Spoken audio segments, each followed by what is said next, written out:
Very good evening to you. Welcome to Sky Blue Fans TV on this Sunday, very sunny Sunday evening. Nothing went to plan, did it, on Friday? Expectations were high, and we came down to earth with nothing. We came away with nothing in the end, but it's only half time, remember. Don't get your heads down too much. I think we're very much still in the game. A lot of people say otherwise, but I think we can go up there and get a result and turn it round. We're going to here to discuss that. We've got the team tonight. There's no Miles. He's in sunny Devon, sunning himself up. But we have got a Sunderland fan, Paul, who's came back to join us. He's going to give his views on Friday and we're up and coming second leg, obviously. And we've got Claudio. Good evening, Claudio. Good evening, Ken. You're right. You're very yes, basic, right? Yeah, it's all about basic. I'm not sure. It's all about the base, isn't it? It's all about the base, yeah. A lot to discuss, mate, about Friday and obviously the team selection, etc. We've got Jack as well tonight. Good evening, Jack. Evening, everyone. Evening. And we're going to be discussing everything that happened, obviously, on Friday night. No Victoria, so she's not feeling too good. She's getting over, I think she's getting over shock of that 2-1 loss on Friday. So he's laying down and having a bit of a rest. So get well soon, Victoria. Miles is in Devon. And we have got Paul there. Should we bring Paul in straight away? I've told him 20 minutes. I said, we'll knock out. We'll talk about Ardridge first. But yeah, he can sit in the background and listen. Yeah. But yeah, okay. We've got Paul waiting in the background. He's going to be listening to what we're saying, but that's fair play to him. We can do that. It's not a problem. But Friday night then, atmosphere was brilliant. Another full house. But the team selection, Claudio, he did pull a couple of surprises, didn't he? Which didn't quite work out. I think certainly Asante was one of them.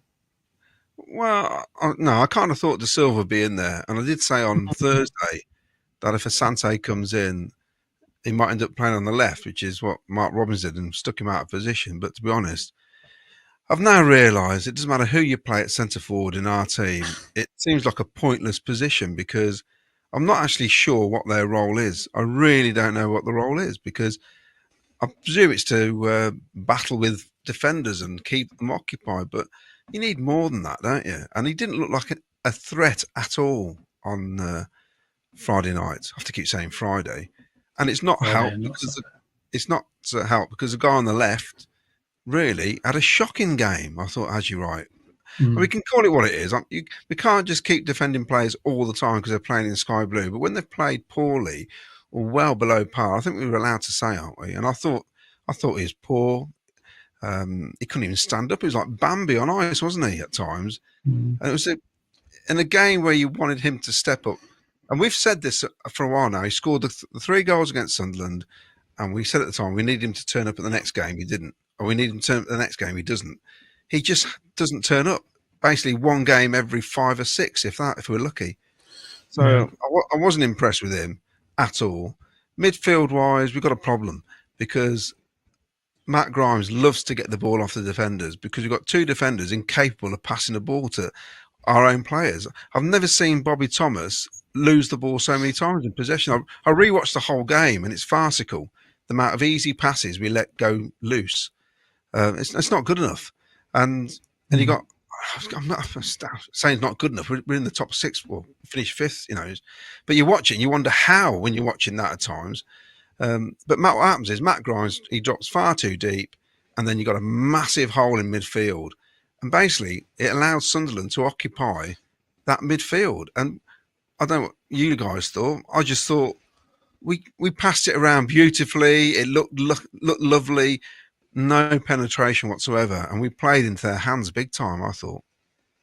I thought they come and did a job and they did it superbly. I thought they defended brilliantly. They defended for their lives, really, at the end of the day. We dominated a lot of the possession, as we normally do at home. We just couldn't quite get that little breakthrough. And you're right about Hadji Wright. I was disappointed in Hadji Wright again because I don't think he gave quite enough, really. He didn't really step up to the plate. He can be a lot better than that. We know what he can play like. When he's a handful, you know, teams can't cope with him, and he was well off it, to be honest. And and it was left to Adoni when he came on to when he came on and scored, he went up and scored with a header, which is what Hadji Wright should be doing, by the way. He should have been in there, shouldn't he, Hadji Wright? Well, our problem is there's not enough movement. There's just not enough movement. Yeah. And it's at times we're taking the ball up to the player to pass it to them, and then we ignore players. Oh, it's so frustrating to watch at times. It's so slow, and it needed to be faster. And I've seen comments by people already on social media saying we've got to start fast. We've got to start fast. I'll tell you what, we've started fast in about 4 games this season. We do not start fast. We never ever start fast. It's a rare thing. Believe me, it is a rare thing this season, home and away. It's quite. We do struggle though. I mean, to play against a team with a low block like they did, and we've done it. Many teams have come here to stop us playing because they know what they're like. We've done our homework. They know what we're like, and they'll just defend. They get men behind the ball. There's so many men behind the ball every time we attacked. Obviously the 2 goals they scored were our errors. I mean, certainly the second one anyway, and the first one was probably Bobby Thomas's error because he gave the ball away. But Van Eyck, you can't atone for that, can you? It's one of them schoolboy errors that it's just a nightmare, and it happens. It happens to the best players, and hopefully that won't affect him too much because he's been one of our best players of the season. You can't knock him. But was that the same error he made at Plymouth? Yeah, but it's not just him. There's other players as well, isn't it? I think they get an easy ride at times. We're too easy on them. They get an easy ride. Some players who get away with anything, basically. I tell you what, Ellis Sims had put in that performance, Hadji Wright did on Friday, he'd have got pelters all weekend. He was getting pelters. He's not even in the team. That is true. I just thought Asante coming in didn't work for me. I know why he played it. I know why he started him because he had a good game against Middlesbrough, and he played a lot better than Sims did, obviously. But it just didn't quite work. I think Asante is more of an impact player for me. He does a lot better when he comes off the bench rather than start a game. And I was probably, in hindsight, it's all right. It's easy saying it now, isn't it? I would have started with Sims probably. And I think you can look at the manager then, can't you, as well? Because it was obvious that Dan Ballard was coming back, and this guy, whether he's coming back from injury or not, is a top defender.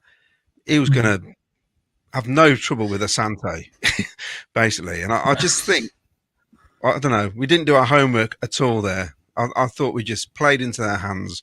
I suppose in the league game, there's more freedom. They're so far up the table. Whether they lost or not, it didn't really matter. And it proved that in the last few games. But, it really felt like, what his name? Degree. I keep forgetting his name now. Their manager just did a number on Frank Lampard, basically.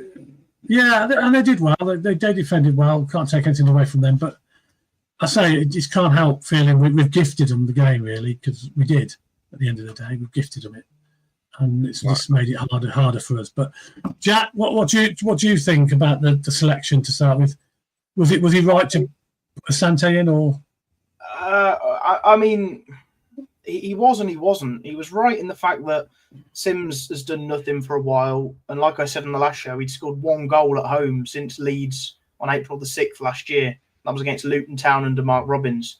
So, as a number 9, he can have a few games where he can hold the ball up well, or he can be an outlet and he can cause problems. But at the end of the day, if a number 9 is not scoring goals or not creating every other goal that we score, it's a problem, and they need to be moved on, or not necessarily moved on, moved out of the team. So in that sense, he was absolutely right to start Asante. However, what was not right, and I think Claudio hit the nail on the head here, is Asante the balls were being played to him in the air, and he was jumping up and he was flicking some on, to be fair to him, which is exactly what you want Ellis Sims to do. When you want Asante to play, you want a ball to be played in behind the defence and him to run through onto it diagonally. And that's the sort of ball we play to Ellis Sims. So surely, after a whole season of a manager change, loads of coaches changed, if the players still can't pick the right ball to a striker that they've been playing with for almost a year now, is that not the players' fault? You can listen to as many tactics, as many different coaches as you want. But you've got a 6'5" striker you're playing balls in on the floor, and you've got one of the quickest strikers in the league that you're trying to ping to his head. It just doesn't make sense. It really doesn't. And you mentioned if Sims wasn't on the pitch and getting pelters. If that goal was conceded in the 88th minute by a Latta Baudière back pass and Brad Collins having Poppadom hands and the ball going in the net, we would have been in meltdown. But because it's fan favourites, Ben Wilson and Van Avaak, we've let it slide a little bit compared to how it could have been. And this is just the time of the season you can't make mistakes. And they all know that. No one does it on purpose. But players have got to be picked up, and we've literally got to go again. We've got 90 minutes to save our season now. It's a one-game shootout. And anything is possible, of course. But in terms of who do you pick up front, well, I don't know. Shall I give it a go? It's a case of you play Sims. It's nice to see Mason Clark coming back on, though, wasn't it? He gave us a bit more balance when he came on, I think. Whether he can manage half an hour or 50 minutes, he has to start, because Hadji out on the left is not the answer. I know he scored 17, 18 goals out there last season, and he has chipped in with goals from there this season. It's not the answer. They've got a very, very good fullback in Trey Hume, who has dealt with, between him and Roberts out on the wing, dealt with Hadji very, very well. Mason Clark has to play, and he has to do something. As for who plays at the number 9, Marcus Tudgay, maybe. It just doesn't matter at this point. Whoever you pick, it'll be the wrong answer unless they win us the game, and that's the problem. And people are saying Patterson needs to start. As much as I would love to see that, it's now the last game of the season, or could be the last game of the season. A bloke that's not started all season, you can't start him, I don't think, personally. It's like people saying, we need to change the formation. It's just not going to happen. Frank will not deviate from a 3-3. If he does, I'll eat my hat, and I'm happy to say that. And if he doesn't, it works, fair play. But no, I don't think he's going to do that. Too late to do that, isn't it? Yeah, and we've started 8 games this season without a back four, or without the formation of 4-3-3. Yes, that's when the run was good, but that's when Hadji was out, Ephron was out, and other players as well. Sakamoto wasn't even getting a game. So that's not going to change. I think Mason Clark has to start, and if he can't last the full 90, he can't last the full 90, and Rodoni goes out wide. Maybe you even start Rodoni out wide, and you play Allen in midfield to make a 3 in midfield of Allen. It's very defensive, but maybe that's what we need. Maybe we need to outrun them. It's so hard now that we're going with a deficit to know what to do based on the performance we've just had. We kept the ball well. We were brilliant in between both boxes. We were the best team, but they defended for their lives, and they put the ball in the back of the net twice out of 4 attempts. If we could do that, we're at Wembley. Well, I've seen us do that many times away from home. A classic away performance. We've done that ourselves, haven't we? When we've weathered the storm many times in games away from home and scored on the counter attack. We've done that. So they did it superbly, to be fair. Claudio, let's go into the game then. First half, you were up high in the box watching. We had a good view of things. What was your view as the game unfolded? Well, it's like I said, I just thought we started, although we had lots of possession, it was too slow. The movement, the passing, too slow. Grimes is too deep. And then it kept, now whether it was a game plan of Sunderland's, they somehow managed to get the ball away from Grimes, so it ended up going to Bobby Thomas or Kitchen, and 9 times out of 10 it went off the pitch, or it was a loose pass, or we had to start again. And the problem is we couldn't get, Rodoni hardly touched the ball in the first half. He hardly got on the ball. Now maybe that was their tactic of keeping him quiet, I don't know, but we couldn't get the right players on the ball, and Grimes was going deeper and deeper, and that can't be good. Ben Sheaf is nowhere near as good as he was a couple of seasons ago at the minute. He's so far off it. It's a season to forget at the minute, although, like I said, you never know, it could turn around on Tuesday and all the rest of it. But him personally, with the injuries and his performances, we know that is not the Ben Sheaf from 2 seasons ago. Nowhere near it, as far as I'm concerned. He's a lot better than that. Couldn't get going. And unfortunately, it took ages to get Sakamoto on the ball. Our threats are down the wing. When they're playing a game like that, you've got to get round the back of them and get the balls behind their fullbacks and pull the ball back. There's too many balls where O'Nien and Ballard didn't have to turn, and that's the trouble, Ken. Defenders hate pace. They hate having to face their own goal. We didn't do that enough in that first half to really stamp an authority on it. And the worrying thing is that Mayenda had one run in the first half where he was almost like goal of the season. He scored one the other week, similar to that, where he ran through half some team. I can't remember what team it is. Paul will probably say which game it was. And he had that shot. Was it? And he had that shot. We couldn't tackle him. It's like, come on, boys. But that's what we kind of lacked in a way, I thought, on Friday. Because they're so deep, they could then counterattack. At times I'm thinking, let them have the ball. Let them have the ball. Let them come out a bit. And I think it's a bit, great. We've turned it around this season. But like Jack says, we're a bit one-dimensional with 4-3-3. And if we don't change it to counteract what they're doing, sometimes we get lost in all the play, basically, where it's all a bit too crowded. We need to change it. Now, I know when it was at Derby, he completely flummoxed Leeds in the second leg because he totally changed the formation and played a diamond 4 or something, which nobody expected. And apparently, I heard that they've been doing it for weeks. They've been practicing on the training pitch. Now, whether or not that happens on Tuesday, I'll be amazed.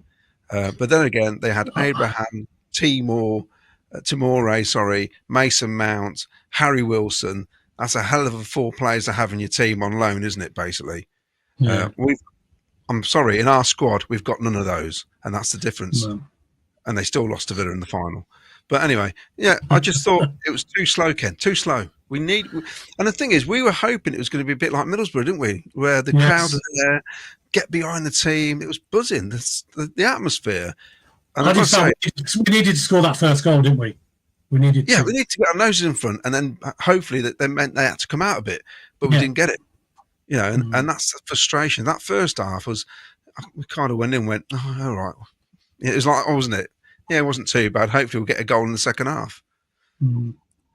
That's what I felt. The longer it stays 0-0, the more chance of the captains on the break, which is exactly what they did. Yeah. Jack, how did you see it from where you were? Because you were on the other side of the pitch, weren't you? Well, I'm in Sing's corner, so yeah. How did you see? How did you see the first half panning out? And was it what you expected, or did you expect a lot more from Carth? Really, I did. No, it's exactly what I sort of expected in terms of what we try and do, but we lacked that little bit of pace in the passing, essentially. And had we have managed to nick a goal like we did against Middlesbrough and be 1-0 up just before half time, it's a completely different game. Sunderland again would have to start coming at us, and we could break on the counter and get them 2-0, for example. But now we've got to do that, and we're not really a counter-attacking team. We don't score goals from a fast-paced counter-attack. It's just not us. We have possession, we put the ball out into the wing, we cross it in, and we get a goal. And if Sunderland can defend for 90 minutes and stop us, it's that easy. I just think we can. We've got the ability to do that. We have done it on occasions, gone away from home and caught people on the break. Many a times I've seen games where we've been up against it and we've done exactly what they've done to us the other night. But then you take games like that. You think of Sheffield Wednesday when they've got Barry Bannon who sits in the middle of midfield and dictates the pace, dictates everything. Everything goes through him. Away from home against a team like that is absolutely perfect to do that. When you're going away to Sunderland, who have a lead in this tie, they're not going to sit in our half, and they don't have that Barry Bannon, Matt Grimes of Swansea-esque player that's just going to sit in the middle and dictate everything, and for us to be in the box. They're not going to do that. They didn't do that at our place, and they've got a lead which they never expected. They're not going to do that against us now. So we're not going to have that chance. They're a football-playing team. They're not a Route 1 or a sit high up and pass sideways team. That's not what they are. And they're going to play long counter-attack balls, whether it's high or whether it's on the deck, and they'll get us on the break exactly as we kind of want to do to them. But we've got the deficit. We have to go at them, and that will leave their game plan perfect in the fact that they've got a counter-attack. Score 2 goals like it on Friday. They might get more with it. Also, how many more times is Ben Sheaf going to shank a shot over the bar from 12 yards? Once or twice more at least. One of them will go in one day. That's basic stuff, isn't it? Where they're trying to move it twice. Come on. This is the chances in these games are so limited. You've got to take them. There's not enough goal scorer coming from people like Ben Sheaf and Matty Grimes as well. We need a lot more players to weigh in with a few goals, don't we? Which hasn't been happening. So shall I do some comments and bring Paul in? Shall we bring Paul in? Let me do some comments first. Paul Cutterford, it's only half time, but sloppy defending is showing us ugly head with our forwards not turning up with goals. Gives grounds for concern. Maybe it's time for a clear out and get new strikers. I'll start with defence as well, to be honest. We've let in the last 2 seasons, I keep saying it, the same defenders playing in different positions, making the same flipping mistakes. They certainly did a job on us. Low block again, no real answer. Pity we could not find a plan B or C. Still only half time. Pressure now on them to get the job done. Really is a free hit for us. Finn says, disappointing result, played well, couldn't get through the low block. We need to be more direct, fast paced. Hopefully we can do the business. It's not over yet. 1 goal and it's back on. Michael Summers, I think, play Sims to start. Asante better off from the bench. Doug Bolam, tell me we didn't miss Sims. Vicky grins in the background. BTA should never have started. He had an amazing 20 minutes against Borough, but he should have come on as an impact sub along with EMC.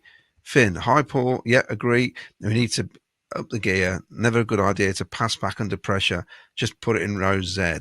Gav to Legrand. Sunderland fans all talking about what date the final's on and how to get tickets. They think they are there. Well, to be fair, there's a lot of our fans have booked hotels as well. So I wouldn't, which is true. We were all talking about it, weren't we? So, a lighter shade of blue, switch to 3-4-2-1, Rodonia, Patterson, half spaces to create, central overloads, wing backs, push up high. The back better covers counters. First leg was too slow, too wide, too easy for centre backs. Paul Stratton, does anyone else think after Friday Grimes or Sheaf? Not both. We desperately needed more pace going forward and a number 9 together onto crosses. I'll tell you, we needed Duncan Ferguson up front. Liam was, evening, it's half time, folks. Have a pie and pint and relax. Wasn't very impressed with them, if I'm honest. And if they made it to Wembley, they'd lose 6-0. Well, I'm not sure about that. Wayne Brewerton, need a rethink for Tuesday. Need a way to beat the low block. Chemo Savage, we need to get more bodies in the box. Ian Brown, you had your chance to go to Wembley. Actually, I might get Paul to read that out in a Macam accent. You've had your chance to go to Wembley and screwed it up. No chance yous are winning with 49,000 fans behind Sunderland. Well, you haven't got 49,000 in the ground. So how are you going to do that then? Not over yet, says Glenn. Finn, if we can win the semi at their place, even better. Play Alan. Always think we struggle with Sheaf and Latty when he plays too. Cameron De Rossi, we need to play some dark arts now. We are too nice. Wayne Ghost, we need to score a goal. I mean, the thing is, we still need to score 2 goals regardless. 1 goal, looking extra time. We still need that second goal. So even if they score first, we still need 2 goals. It's not, we have to get 2 goals on Tuesday, basically. Unless Claudia, we've been up there and scored 5 before. I know, but they got 4. We can't score goals. That'd be exciting. Yeah. I don't think I can see. Yeah. Yes, guys. So unlucky in the home leg. We will go 2-0 to Stadium of Light. Don't worry. Rob Murray, evening. No, let's keep the faith. We can still do this. GLB boxing was gutted Friday, but Tuesday we just have to go for it. I'd rather get battered having a real go than to play like Friday where we have all the possession, but it's slow, lethargic, and no real shots. Mad Frankie, evening. Oh, disappointed with the results, but met Claudio, top bloke. Yeah, he come up to me and says, I'm Mad Frankie. Was he? Tell me, Claudio, was he what you expected? Oh, yeah, he's really hard. I had to give him £20. He forced me.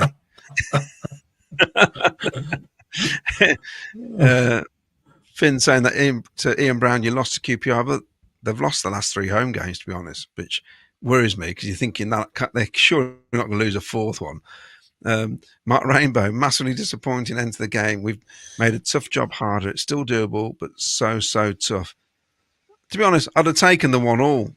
That's not the issue, is it? Anyway, Trevor Merriman, good evening to the best Sky Blues show. Thank you, Trevor. Unfortunately, Frank got it wrong with Asante starting. Lighter shade of blue, Lampard switched to 3-4-2-1, returning passing in half spaces for central overloads. Box midfield, wing backs push high, 3 at the back counters. First leg too slow, too wide, too easy for their big centre halves. Offer of Mercia. Remember what the score was at half time at Wembley. 87 Cup final, guys. I'll take controversial winner in extra time on Tuesday. That'll upset the Black Cats. Mark Patman says, even all great performance against Sunderland. I reckon we had a great result at their place. Hope so. Steve Price, evening all. Great to have a cuddle with Claudio on Friday, followed by Prawnio Baccio. We had a few cuddles, didn't you? Well, Steve came out of corporate. He goes, it's great here. Free drink and booze. I thought, I can tell. And Ben Green says, even all, we just seem to lack a threat at top Friday. Sloppy defending, but always a chance for us on Tuesday. Just need to focus and show up and expect more from the team with atmosphere. Let's get Paul in, shall we? Yeah, come on. Good evening, Paul. Good evening, mate. And first of all, congratulations on your victory. Well, thank you. Break the hoodoo, doesn't it? It's been a long time. Although I must mind you at half time. Well, yeah, as everybody said since the game, it is only half time, and it's only 1 goal. But I think from a psychological point of view, that winner could be massive. As I say, we never beat Coventry ever, and to do that in the first leg, we don't know how important that's going to be. So, well, tell me, were you surprised the way you set up your team, the way it's set up, and the way you?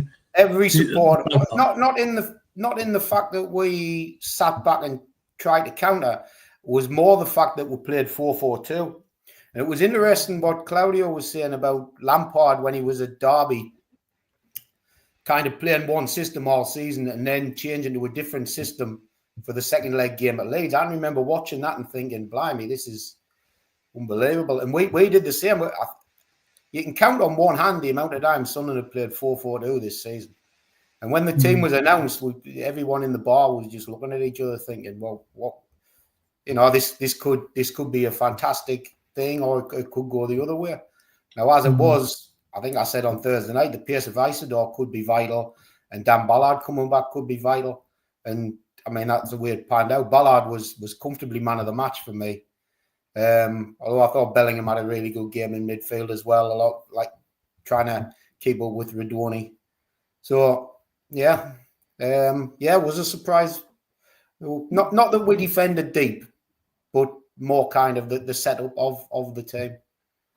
And the keeper had a good game as well, I thought. Well, we weren't too happy when he come out flapping like a salmon after about 2 minutes and completely missed the ball, and it was a goal-mouth scramble. He's kind of like Marmite Patterson. A lot of the fans really love him, and there's others that kind of don't rate him so highly.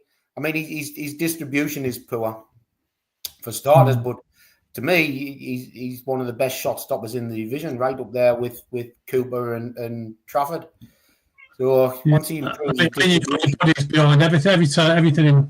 There's a few mad scrambles, wasn't there? And there's bodies everywhere. And fair play to you, you did defend really well. And we did. I mean, O'Nien kind of is another one who divides opinion with Sunderland fans. There's those who think he should be playing in midfield, kind of a deep line midfield role. And they would like Ballard and Mepham in. And I think I said on Thursday night, I thought that Mepham and Ballard would start together. But Labrie really likes O'Nien.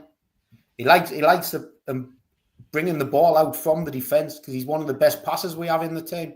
So if we get a break from the back, you've got O'Nien pings it left and right to the wingers, be it Roberts, be it Isidore, be it Mayenda. We have used Lafay a lot on the wing since he joined us. And that was another thing. Lafay's main position is central midfield. And he was in central midfield on Friday, and that ball he put through for Isidore for the first goal was fantastic. So we're looking for a bit more from him, you know. Yeah, I thought you'd done your work. I thought you'd done your homework superbly, and that's probably credit to your manager. And they've obviously knows the way we play at home. And we learned a lot from the 3-0. So they probably did, to be fair. Yeah, I mean Trey Hume got a lot tighter on Hadji Wright this time, which again was something I said on Thursday. Claudio tell you all about Hadji Wright and what he thought of his performance. Yeah. Claudio? Paul, you must have been surprised with Mayenda and Isidore. They've scored one goal between them since forever, haven't they? They've had a terrible record recently. The have Isidore kind of lost a little bit of confidence when he missed 2 penalties at Burnley in the last minute. And which he's kind of been held back since. When he came, he was on loan initially, but it was in place for us to buy him at the end of the season. Now, as it was, we brought that forward and we actually bought him in January. I think the fee was about 3.2 million or something, which looks a bit of a steal, really. But since he signed that contract, he has been a little bit off. So again, he's been getting a little bit of criticism from the supporters. But he's a player who plays in patches. He goes through phases where he'll not score for 2 or 3 games, and then he'll score an absolute belter. So it's been coming from him. But I mean, my end is just a colossus in his first real season for us. And you're right about the run he went on in the first half. And I think, as Jack said, he scored a one at Bristol City where he took the ball from the edge of our area and I think he beat 7 players before slotting it past the keeper. He's just a ridiculous talent. So at half time, then it's 0-0. Were you kind of like, oh, we'll take this then, just keep it at 0-0? I'm happy with this. Oh, 100%. If we could have got a draw, we would have been absolutely over the moon. I mean, we were actually watching it. Obviously, the pub went nuts when Isidore scored, and then Radoni equalised straight away. So everyone's saying, "Oh, we shouldn't have scored. All we've done is kind of poke the bear. They'll go on and win the game now," because obviously the equaliser so soon after that. We're all up for it. The crowd was up, and the team got a spring in that step. But we kind of saw it out, you know. I mean, so Jack was wrong. You don't draw games. So he when was right. He said on Thursday. So when you're watching that, I mean, did you feel comfortable watching it? Did you think we actually looked a threat at all? Were you nervous? Well, personally, I was really worried the first 15 minutes. He's had a lot of the ball. Then once kind of our shape settled down, I wasn't as nervous. Once I got to half-time 0-0, I thought we had a great chance of getting the draw. Yeah. And obviously taking the lead, disappointed to lose it so quickly. But there's not a single Sunderland fan who's not absolutely overjoyed with that. But it was interesting what you said earlier about not knowing whether to stick or twist on Tuesday will be in the goal behind. Sunderland fans are exactly the same. We didn't expect to be winning the tie going into the Stadium of Light. So now we're talking about what do we do? Do we have a go at ears and maybe get picked off the way Sunderland did down at the Rigo, or do we use the same formation? Do we sit back and try and pick you off, try and drag you out? So it's an interesting conundrum for Labrie. I mean, personally, I think the team will get buoyed up. I mean, there's going to be, well, not 49,000 as that sort of fan thing, but I think the capacity is capped at about 46,800.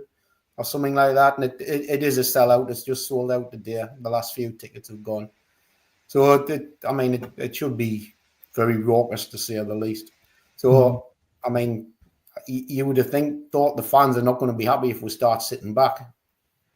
Yeah, my son said, sorry, Paul, my son said that after we scored the equaliser, the first thing he said about 5 minutes later is we should be really having a go now because... Yeah.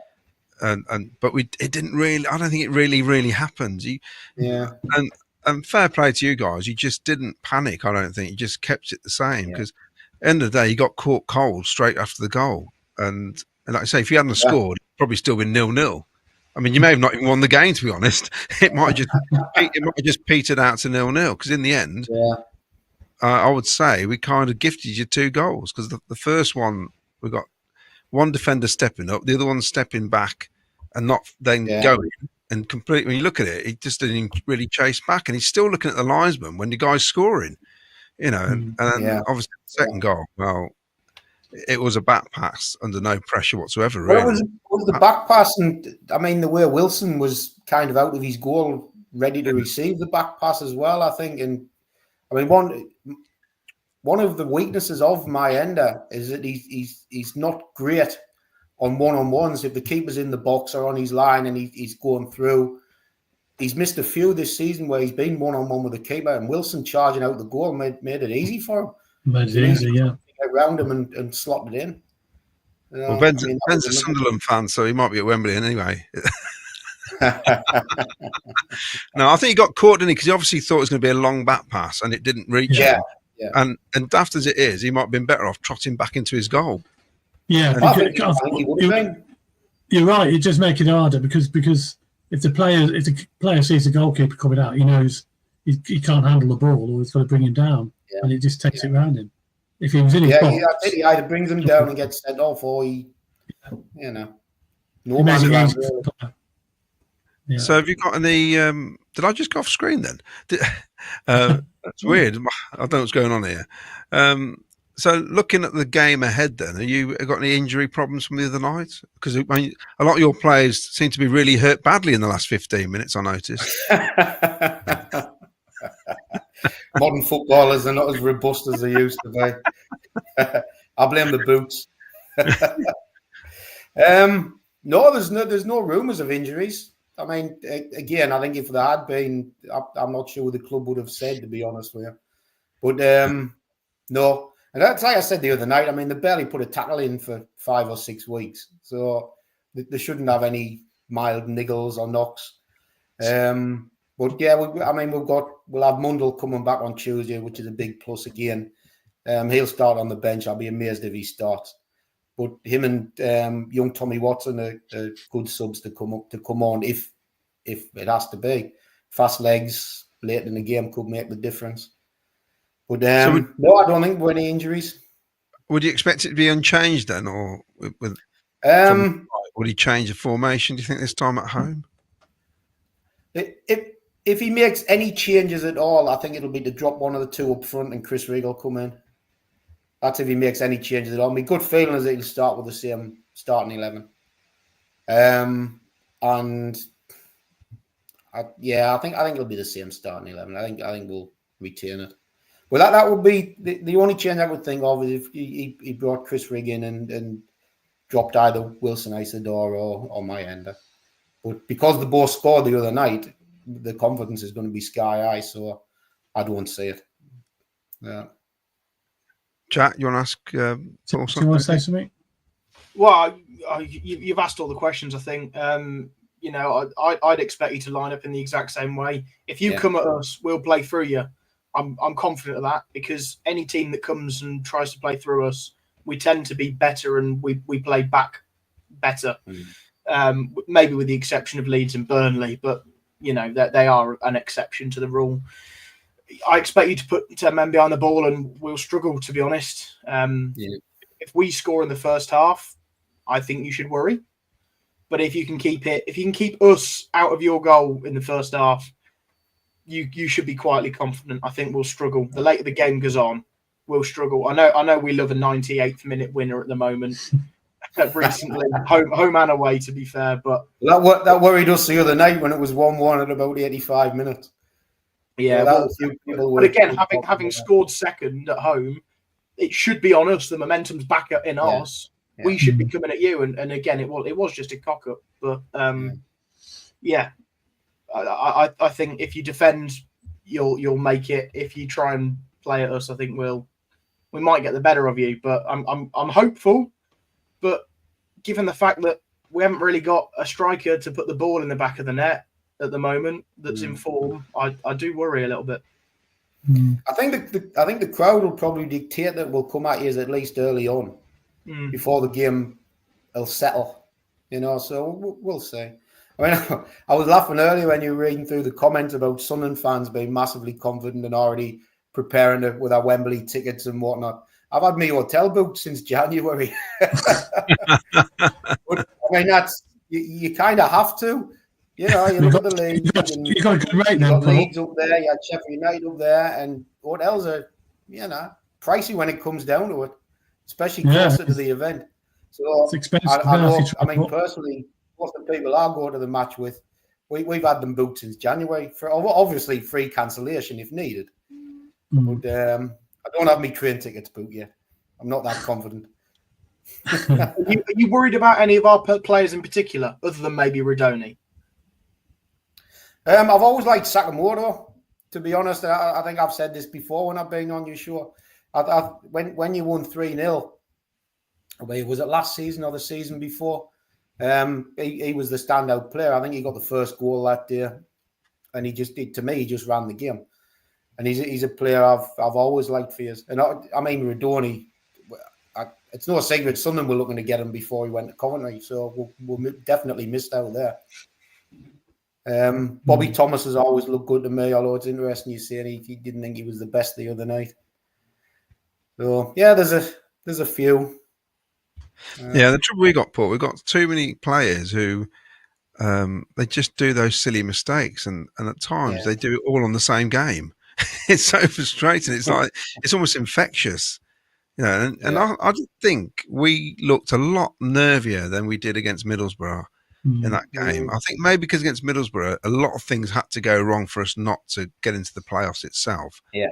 But once you're in the playoff, it's a different story. You're starting from scratch, aren't you? Really? I mean, you've lost. It's a 3-game season. Yeah, well, you've lost 3 games at home in a row. That's right, isn't it? Yeah. So I mean, like I said, I've been Blackburn. I can't remember the third.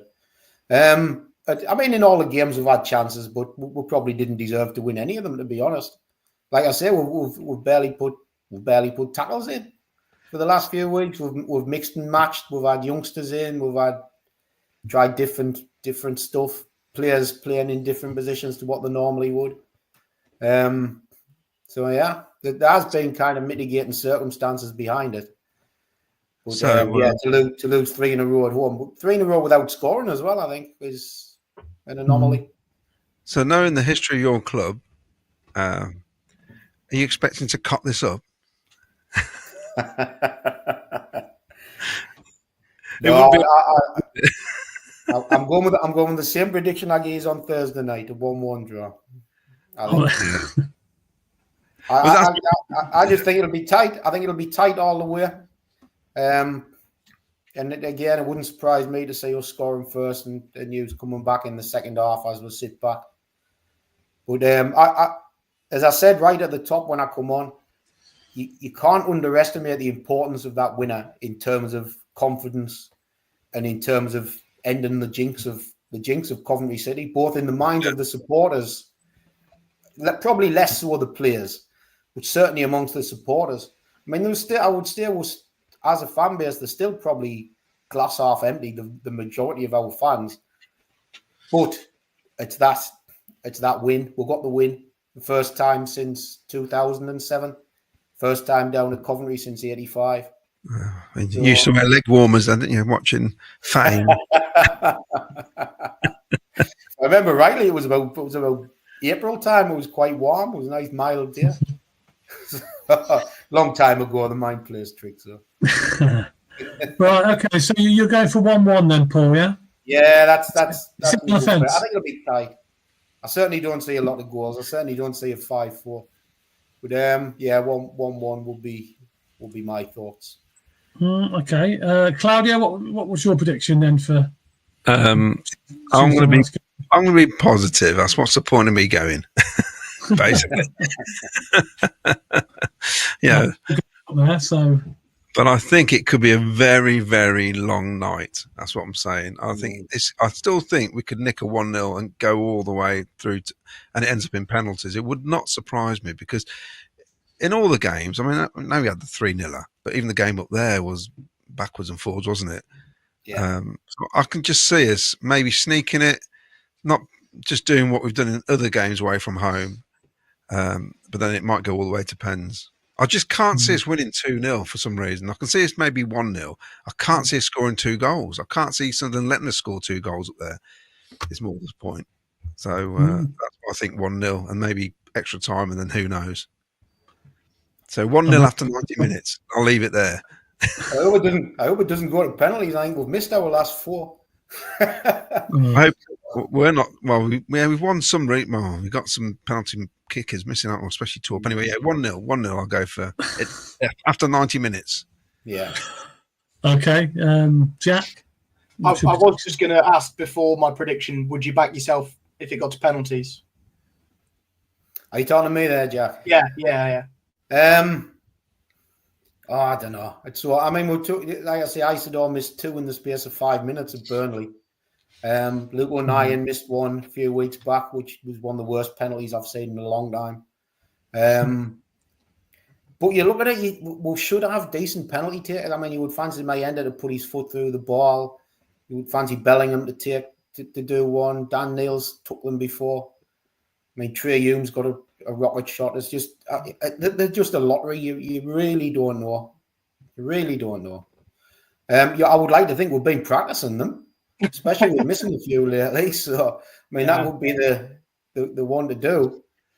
But I don't know. I'm never confident in a penalty shootout. I've seen us lose too many over the years.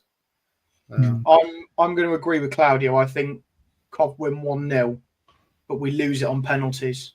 Yeah. I agree in the fact that we won't score 2 away from home. The last time we did that was Oxford away on the 1st of March. So, and that was with, Hadji just coming back from injury and a fully fit Efron that scored and assisted, I believe, that day. Obviously, Rodoni scored and got injured that game. We've got 1 penalty taker, and Hadji right. Sims has missed a pen. Sheaf missed 1 at Wembley last time he took 1. I know Grimes is confident. He's yet to take 1 from Cov. I don't think Sakamoto's taken a penalty. Pato, probably a good penalty taker if we needed him.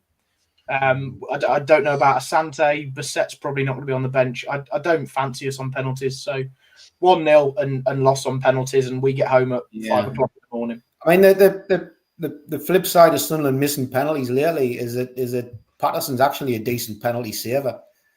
I think he saved 3 this season in different games. So he saved a few in his career. So I mean, that's just a lottery, isn't it? So you never know. I'm never sure with penalties. I've got to say, Paul, never at any point did I think that Patterson didn't look confident on Friday. Every time he came out, I just thought he was going to get that ball. And he's done that all season for you, really, hasn't he? He has. He had a spell about February, March time where he conceded he was to blame for a couple of bad goals, and the crowd got on his back. But he's kind of come through that, and I think he's had a decent season, all told.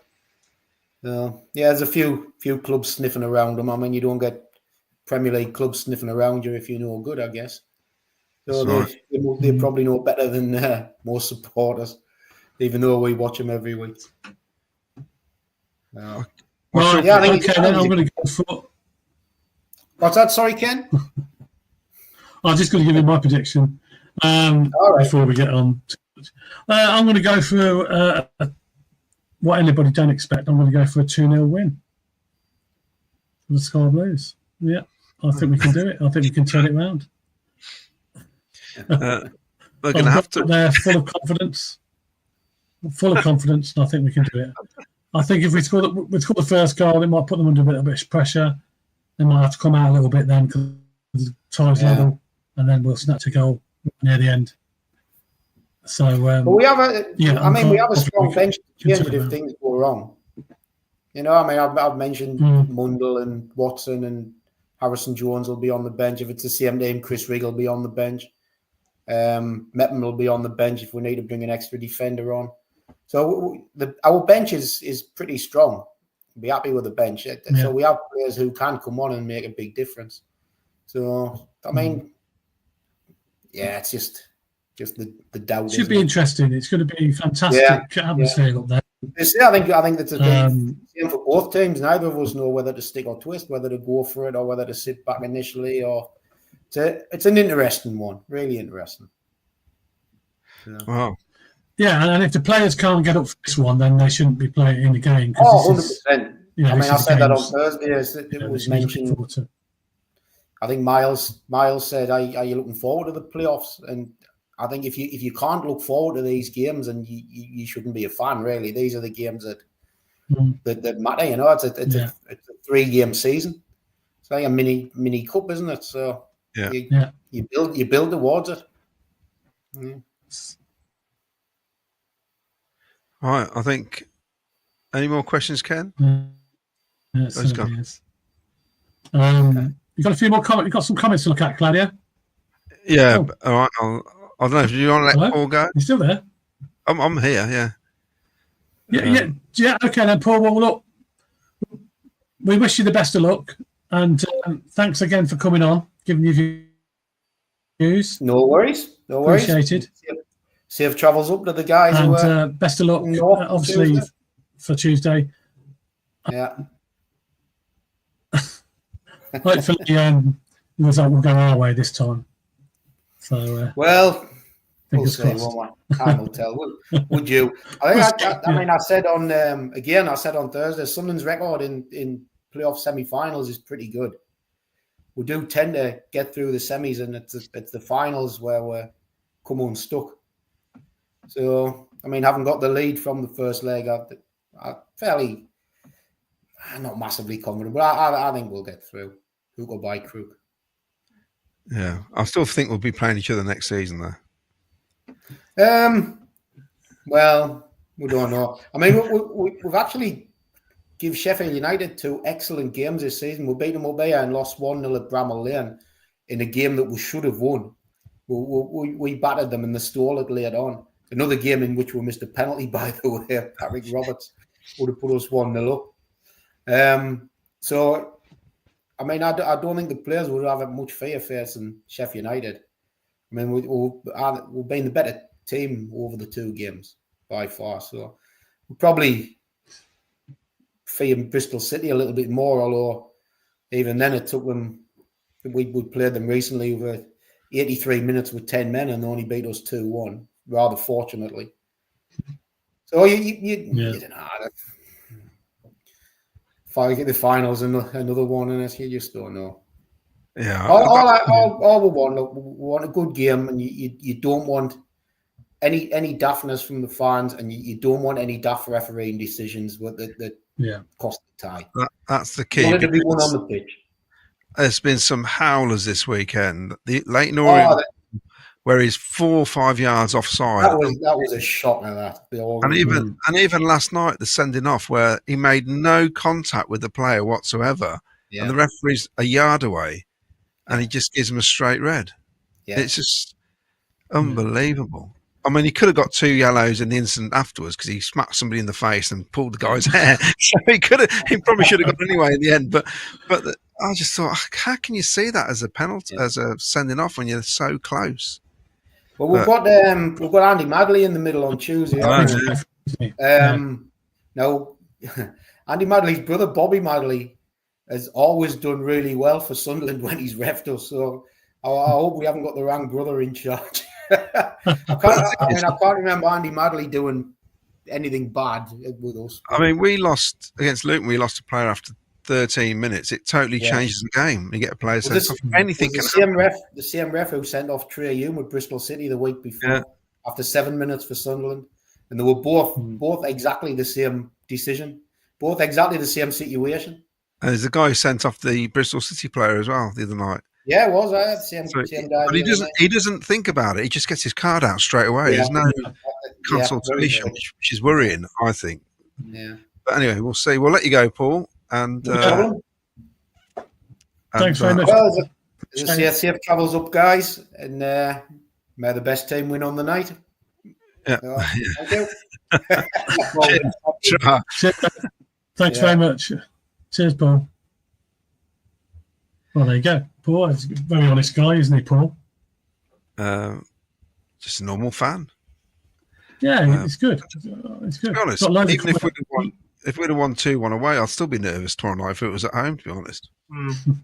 You know, you feel a bit more comfortable because you think you got a goal in it. But if you score, that's it. It's back to zero, isn't it? Basically. So. Well, it is, and that's why I think it's we're only 1-0 down. So that's the way I'm looking at it. Yeah. So see what happens. Just be interesting what he picks to start the lineup, basically. So, Day Sports photos. A lot of people, including Frank, were conned by Asante's 20 minutes cameo against Borough. Wright was terrible. Can't live on the Sunderland game forever. Ralph Wiggins says, "Good evening, folks. PUSB. As soon as I saw the team Friday night, I was very disappointed. We missed the muscle of Sims. It may be half time, according to Wayne Littlewood, but how poor was the game? Sunderland's game plan was perfect. They allowed us to have the ball, and they believed they could nullify us, and they did." LPR Golf. I thought the team selection was good. Thought the performance was good overall. Just missing the creativity in the final third. I truly believe we will win the away tie. Low block is our Achilles heel. Nicholas James. Good evening. Well, I didn't expect that Friday. I didn't expect BTA to start, and yes, Hadji had another bad game. Considering how deadly we know he can be, I'm disappointed, I have to say. Steve Price absolutely dominated 75% possession, but created nothing. Got to have more cutting edge on Tuesday. Gordon Tulliar, can't believe how some of the so-called City fans were saying after the match, Milan and Lampard have to go. Ridiculous. I thought, well, Gordon, don't listen to him. Mark Rainbow, I was surprised by BTA's selection. He played well against Borough, but in the context of that game, they played to his strengths. 3 at the back and chasing the game, leaving so much space for him to run into. Exactly what Sunderland didn't do. Mad Frankie, I've missed the muscle of Sims all season. I see what you're saying there. Hadji Wright seems to have one good game every 10, according to Wayne Littlewood. Him and Sims are not good enough for this team. Phil Bevan, great show, as always, guys. Keep the faith. Another silly mistake cost us. We need strikers to turn up and perform. Are we just one of those teams that whenever we make a mistake, it gets punished? It feels that way this season, though, doesn't it? We haven't got away with many, have we? We haven't, to be fair. No. Graham Cockrell, Grimes should be higher up the field and Sheaf should be supporting the defence. Mark Lights, wrong. Bobby was at fault for their first goal and the second was a massive mistake. They were average. Unfortunately, so were we. Hadji got tackled out of the game by, says Paul Stratton, in the first half. For all our crosses, we had no one on the edge of the box for the second ball. Why were we so wide open on the counter-attack? Rich T, gutted for Milan on Friday. Keep your head up, mate. One of our best players and characters. Wayne Brewerton. We've got big lumps like Sims and Hadji against a team of youngsters. They should be throwing their weight around. Average height of Sunderland was 5 foot. Finn, Thomas never closes down defenders. He does his usual arms behind the bat lark. Oasis 418. Our fans are unreal, thinking we dominated. We were so lethargic and as standard, poor at top, poor at the back, and our midfielder loves playing centre back. He must be told to go and get the ball, or I don't know. Radoni says GRB boxing played the same back pass against Derby at home, and he's bounced back and then some. Oasis 418. Hadji Wright is a total disgrace to the shirt and stealing a living. Asante's impact player only, not good enough to start. Mark Patman says, let's give Jamie Patterson a chance up front with Hadji Wright. Coventry lad scores a winner for us. Finn, come back Sims, all's forgiven. Peter Doolan, good evening, guys. I feel for Milan because anyone could have made that mistake. I'm sure he'll make up for it and scoring a winning goal. Mandip Singh, couldn't understand why we ignored the left flank first half. Silva was loads of space, but we obsessed with going to the right. That being said, Sakamoto.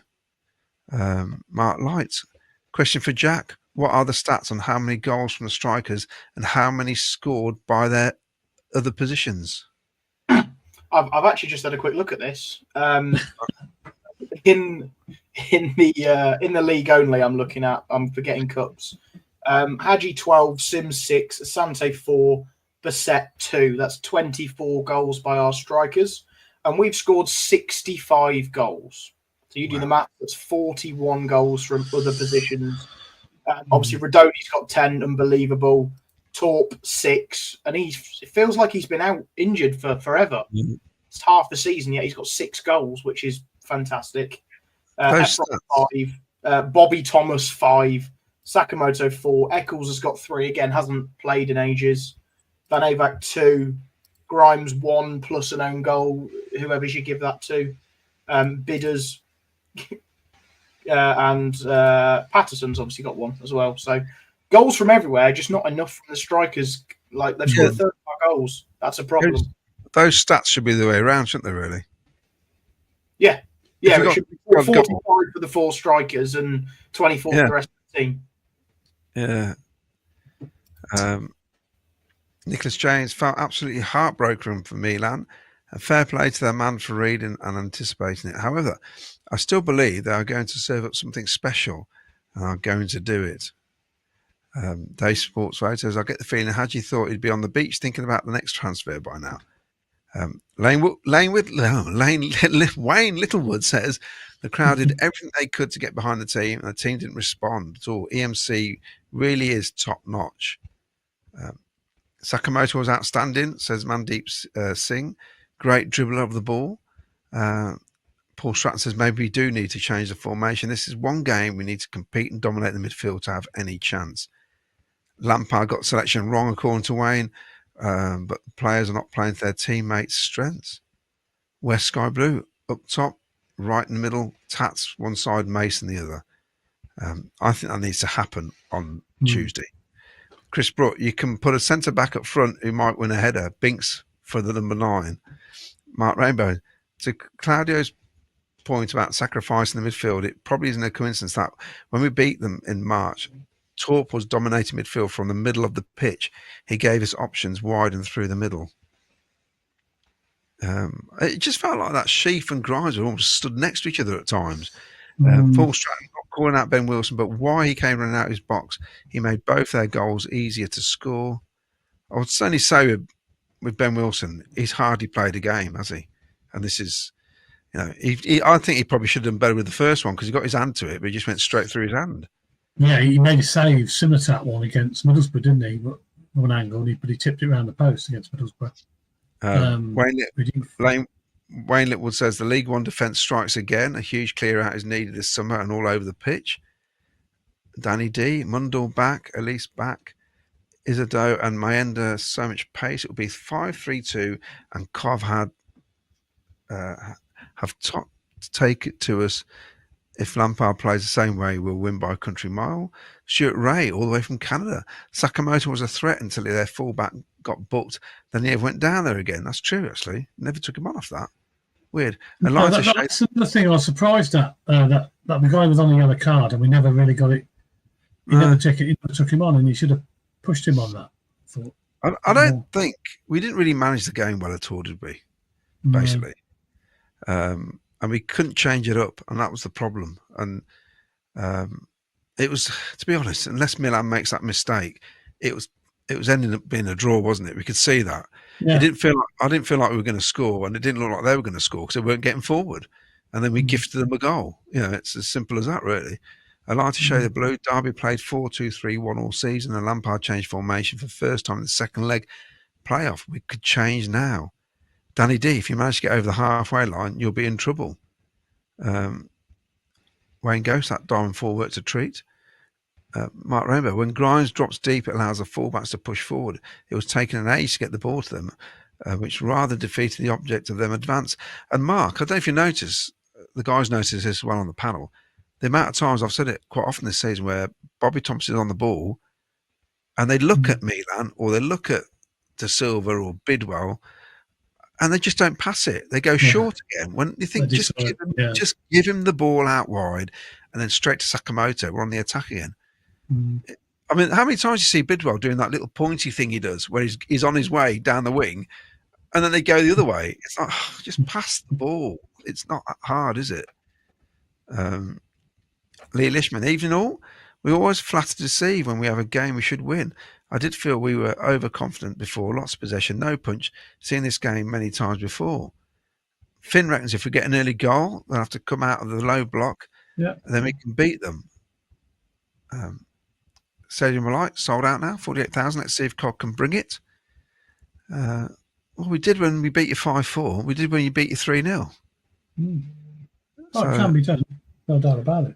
The size of the crowd makes no difference because Sunderland went a whole year of not winning a game at home with that sort of crowd. So it makes no odds. It's down to the players at the end of the day. We're not kicking the ball. And, I doubt if you're going to hear us from up there either. Nick J, evening. Do you believe the club captain Malarkey? I feel Sheaf's armband should be on Grimes. Sheaf is just not the leader he once was. Do you find it odd that he gets subbed, though? I find it odd that we do take our captains off. I don't understand the role of the captain anymore. It just must be because he can't last the full amount of time with his ongoing niggly injury that he's got. It must be. So why? Because Alan's been a captain as well for us for quite a long time when Sheaf's been out. Even Robbins gave Alan the captain's armband pre-season and earlier on in the season. So you don't necessarily, whatever you think of their leadership, they are both captains. They're both experienced at this level. So that's what they're there to do. But as is Grimes, he's undoubtedly the most experienced at this level, and you may even find that he will be captain next season. I think Grimes will be a skipper next year. I really do. Michael Bowes, Sunderland fan, tie's not done yet. Long way to go yet. I've got my mate who's been messaging me this morning saying the same thing, actually. Nicholas James, agreed we haven't started quickly enough this season, but we need to pull it out on Tuesday. I think Ellis plays a part in getting us through. We are doing this our unique way, not many giving us a chance. That's when we turn up and deliver a winning performance. Mark my words, we score first. Mentally, they crumble under the pressure. We then take the lead. They are done. I can see it happening. I can see another Notts County away situation. Oh, imagine. We are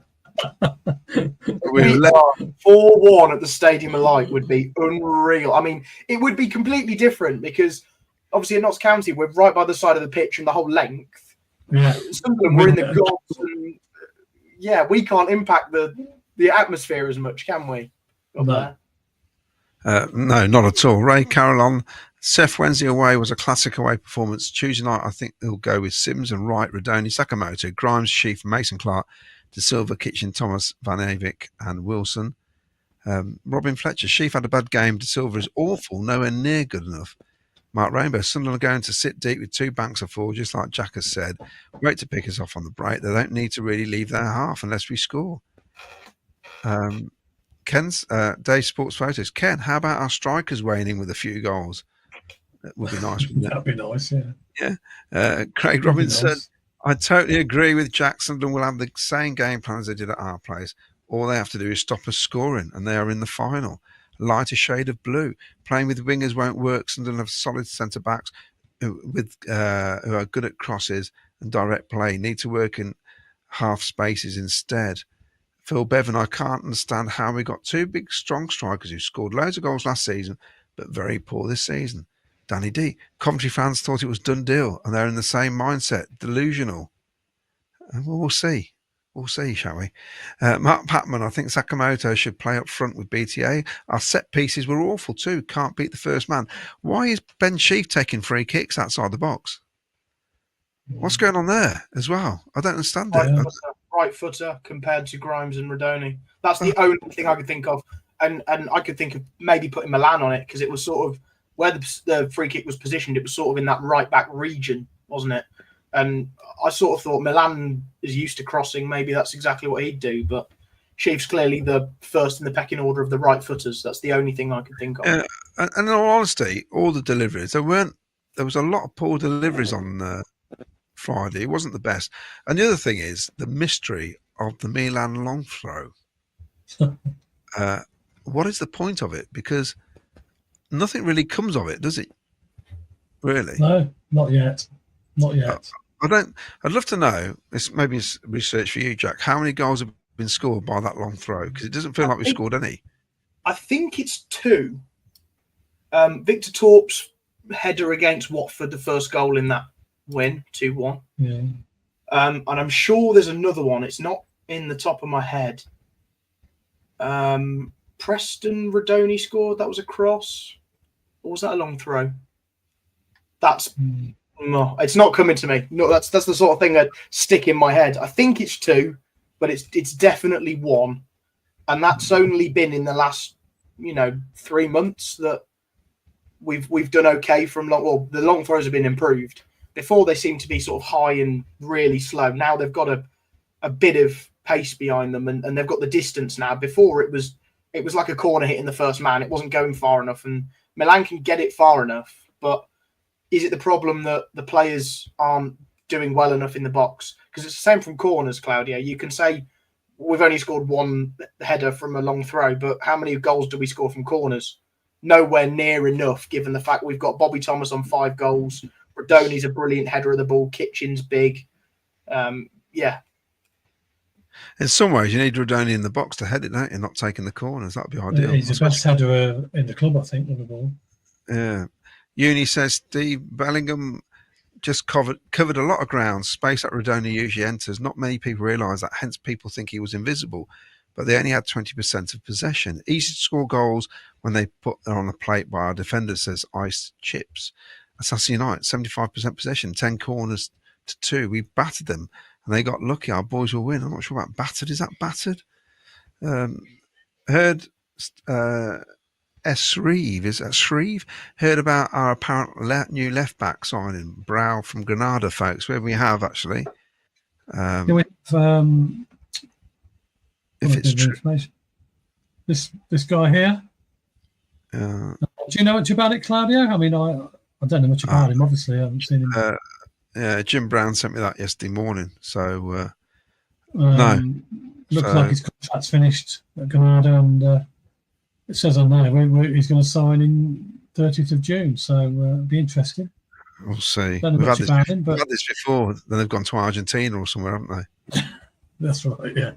So we'll have to see. Obviously, the recruitment team are working hard behind the scenes, trying to get things moving for next season.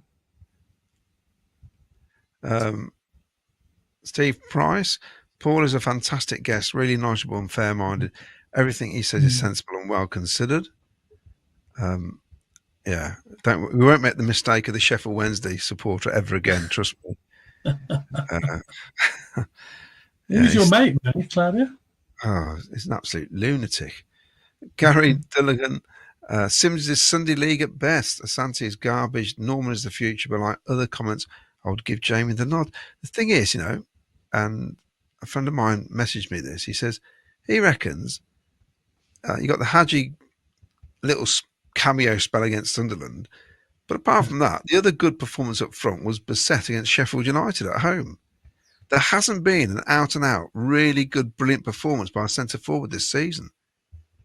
It's come from elsewhere, I think. I would half argue an Ellis Sims at the name's gone. Sheffield Wednesday. The ground name's gone. But yeah, I would argue that. I know he scored both goals, and obviously to follow up how he did for the winning goal shows a proper. That's if we could have that out of Ellis Sims all the time, I think we'd have a good player on our hands. But it's too hit and miss from every single one of our players. Let's not single Ellis out here. Yeah. Every single one of our players has good days and bad days. And if they all have a good day tomorrow, Tuesday even, we might be in for a great night. But we all know what they're capable of. Raymond Ryan says, when the effort we got from Hadji and EMC, what defender could not have a good game? As for a game plan beating us, I can't see anything other than we beat ourselves. Yeah, because even when we're doing well, we somehow conspire to mess it up at times, don't we? Kevin Quinn, we score first early, get another before half-time, don't concede, score second half, shut up shop, job done, simples, I wish it was. Skull on a stick. We took our foot off the pedal over the last few games. There was nothing to play for as our spot was already assured, although the manager and players would never admit to that. Daniel Burton reckons we'll win 2-0. Buzz, Lampard got it wrong Friday. Depends on how we play on the night, but we've got nothing to lose, so we might as well go for it if we still think we can win it. It could still be cagey because, like I says, I'm sure Frank wouldn't mind 1-0 and then you go into extra time. We've got to score that goal. Yeah, we've got to score. I think we've got to score first, and if we do, that will change the whole course of the game. I think they've got to come out. It's level. They're at home, and I think more gaps. The game will open up. We'll see a lot more chances. Cosa 51, still all to play for. It might be just me, but post-match it seemed that Regis Labrie was suggesting that losing 7 odd games on the bounce before the semi against us was part of his plan. I'm not sure about that. Buzz 8 reckons you've been a bit too negative, Jack. I don't think. Well, it's not often he is, to be honest. I'll just Sorry, put that picture up. Sorry. Yeah. Sorry. I just got a couple of pictures. Sorry, Claudia. I just got a couple of pictures. They were training today. They look quite happy. They're back at training, and they look good. They look by form. So hopefully they can, they can do it. I was looking through a few of the pictures, and they do look reasonably happy. But of course, they've got to do it on the pitch, haven't they? It's all right looking happy in training. They've got to do it on the day. Is this almost like, in terms of the Middlesbrough game, we had to go and score and we had to win the game? Is this now the same? Well, it is the same principle. But same scenario. From a player's mentality, that first leg, it was get what we can. Don't give too much away at the back. Was there too much in their heads? Whereas this is now a straight and narrow, simple. We have to score at least one goal, and we have to go and win the game. The goal is simple, and in the players' minds, it's that simple. We have to put the ball in the net twice. Therefore, there's no complications. We haven't got to overcomplicate things. We've got to be direct, and we've got to get the ball in the net. They know what they've got to do, and the Lampard will be told on that. In certain terms. Well, the season's over. That's it. It's last game scenario.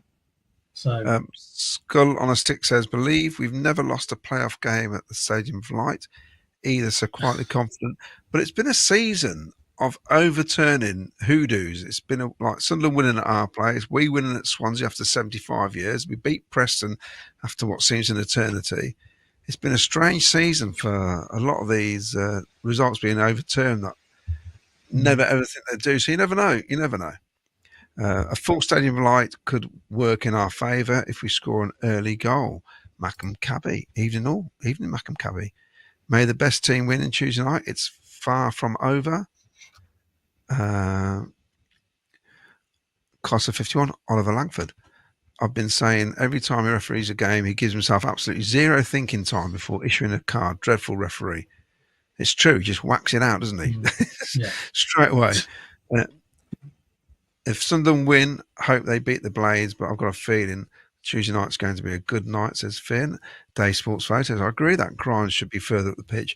I also feel Wright should be further up, ideally in row Z. Look, he's running out of games now. He's got one game left, possibly. This is the last sort of game scenario. He has got to turn it on now on Tuesday. Simple as that. He owes us big time. Had you right? Bomber Bidwell, I was quite chilled going into the game, but I got quite frustrated watching on Friday.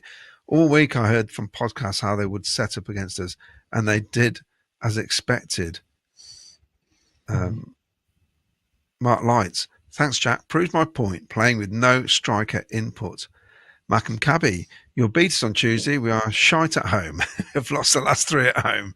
Yeah, that'll do. Nicholas James, I really do have a feeling that Sims' physicality can make a difference. Also, just have a strong feeling he scores Tuesday. Again, I do think Jamie Patterson should be given a good 25 minutes. He's a special ingredient, the X factor that we need. Lee Dan, Sunderland played their hearts out for 90 minutes. I doubt they'll be at it at their place. Oh, we also signed a Spanish left-back today. 23 years old, joins on the 30th of June. Christian Wheatley, Sunderland fan here, would just like to say, wherever the outcome of the second leg, good luck in the next season. Thank you. Rich T, can we just applaud the crowd on Friday night after we scored was possibly the best I've experienced. Ears were ringing for hours after the game. I noticed also, I don't know if you noticed it, Claudia, that Frank Lampard stayed out on the pitch for a while afterwards, clapping everybody, and he's looking over towards the Sunderland fans and players celebrating. I wonder if you're thinking, well, it's not over yet, mate. So he might, think of that going to the next game. The disappointing part for me was that the crowd was up for it. It was buzzing, wasn't it? Like the Middlesbrough game. Yeah. And it was so loud. Live and Die was so loud again. Yeah. And you're hoping that's going to filter down onto the pitch. And I don't think it really did. It felt quite nervy, I thought. We were very tentative at the first. I mean, Paul reckons we were going at him. When you watch it back, it didn't feel like that at all. It's all quite measured. We needed to score early, didn't we? That's what we needed. Yeah. It's almost like get a shot in within the first 2 or 3 minutes. Just get anybody, just shoot. Try and get that shot in from anywhere to get a few oohs and ahs. And it builds up momentum. And I think we try to be a bit too calm and collective, basically. And in the end, it just gets slower and slower and slower. And it allows them to pick you off if they go on the break. And I mean, the other week they said it's hard to pick up momentum when they played Luton because they were defending for so much. Well, I felt when we scored the second goal, it's almost like we didn't have enough. Sorry, the second goal, when we equalised, it felt like we didn't have enough to get a second goal. I honestly thought, and I think a lot of people were saying that we're going to go on and win. When we equalised, I thought, that's it. Let's go. We're back in it now. Wintum's with us. Let's go on and win this game. But it never happened, did it? It never really happened. We didn't really create anything. Liam Ross says, "Where's Vicky? I need her on to give. I need your positivity." All right. Why don't we try and inject a little bit of positivity? Here's the statistics of the last 3 games against Sunderland this season. Go on then. It shows us being the better side in all 3 games. Essentially, I know we can say what we want about the game at the Stadium of Light without. We just lost Mark Robbins, and who knew what would go on? We were 2-0 down at half time. Everything was against us, and we clawed back a draw. It shows us having more of the ball, basically the same amount of shots, less on target, but more touches in their box. Sorry, the right-hand image is the game at Sunderland in November. And it just shows us more corners. It shows us having slightly better, if not a very 50-50 style game, which we drew, obviously. The game that we won 3-0, 21 shots to their 6, 5 on target to their 1, double the amount of touches in the box. Their goalkeeper had to make 3 saves. We gave away less fouls and 6 times the amount of corners. And again, 74% possession the other night. It just shows we can control the game. We can create more chances. We can create more shots. We can have more corners. We've done it 3 times. So what's to say that we can't go on and push on from these? Our percentage of possession has got better as the 3 games have gone on. Shooting boots, maybe not. But the stats are there to say that we can control the game whether we're home or away. So, all we need is 2 clear-cut chances for the ball to go in the back of the net, and all of a sudden it's on them to come at us. Well, that's what Paul Stratton says. He says, Jack, how much of our 75% possession was played sideways and backwards because we never had any runners breaking the lines all game? And that's the issue, isn't it? We've got to have people prepared to take some risk. But again, it goes back to when I started the show, and even when you said, Claudia, the strikers aren't being played to their ability. We're trying to put balls on Asante's head, and we're trying to play Sims in behind. We all know, we can all see that that's not what you do. So whoever we play up front, whether it be Hadji, whether it be Sims, whether it be Asante, whether it be two of them, and we go for a 4-4-2 or something like a 5-3-2, we need to play to the striker's strengths. We need to get the balls to Rodoni and to the wingers early and quick, and we need to get the balls in the box to the strikers and to Rodoni to go and score those goals. And without that, we don't score.